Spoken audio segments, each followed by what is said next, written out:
மாட்டுப்பளை பிரதேசத்தில் இருக்கின்ற வடக்கையும் தெற்கையும் இணைக்கின்ற மிக பிரதானமான ஒரு பாலமாக இந்த பாலம் காணப்படுகிறது. துரதிர்ஷ்டவசமாக அது நீரினால் தாளிறங்கி காணப்படுகின்றது.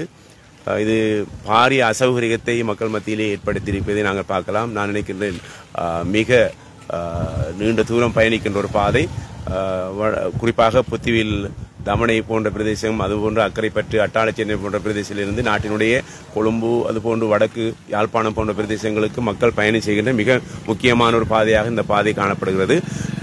ஆகவே இந்த பாலத்தை நாங்கள் உடனடியாக சீர் செய்ய வேண்டும். இதற்குரிய ஏற்பாடுகள் நடைபெற்றிருப்பதாக நாங்கள் அறியக்கூடியதாக இருக்கிறது. ஆகவே இந்த நாட்டினுடைய ஆட்சியாளராக இருக்கின்ற நாங்கள் விரைவாக மக்களுடைய நலன் காரணமாக நலனை கருத்திலே கொண்டு விரைவாக இதனை நாங்கள் மீள் அமைக்க வேண்டும். இதற்குரிய நடவடிக்கைகளை மேற்கொள்ள நாங்கள் தயாராக இருக்கின்றோம்.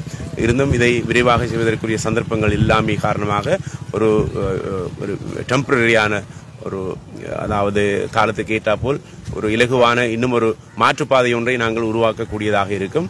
ஆகவே அந்த பாதையினூடாக மக்கள் தொடர்ந்து பயணிக்குவதற்குரிய ஏற்பாடுகளை எங்களுடைய அம்பாறை மாவட்ட செயலகமும் அதுபோன்று எங்களது நிந்தவூர் பிரதேச செயலகம் செயலாளர் போன்றவர்கள் இதுக்குரிய நடவடிக்கைகளை எடுத்திருப்பதாக நாங்கள் அறியக்கூடியதாக இருக்கிறது.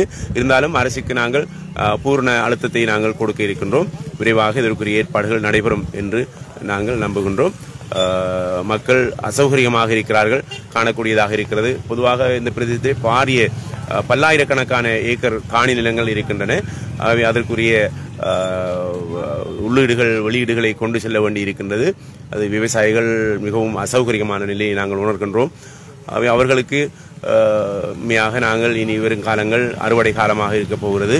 அவை அவர்களுடைய உற்பத்திகளை கொண்டு செல்வதற்கான ஏற்பாடுகள் நடைபெற வேண்டும். அதற்காக விரைவாக இந்த பாலம் சீர் செய்யப்பட வேண்டும் என்று நாங்கள் எதிர்பார்க்கின்றோம்.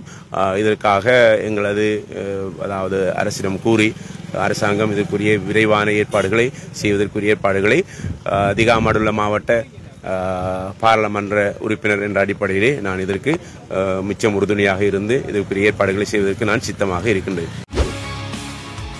செய்திகளை உடனுக்குடன் தெரிந்து கொள்ள உடனே சப்ஸ்கிரைப் பண்ணுங்க.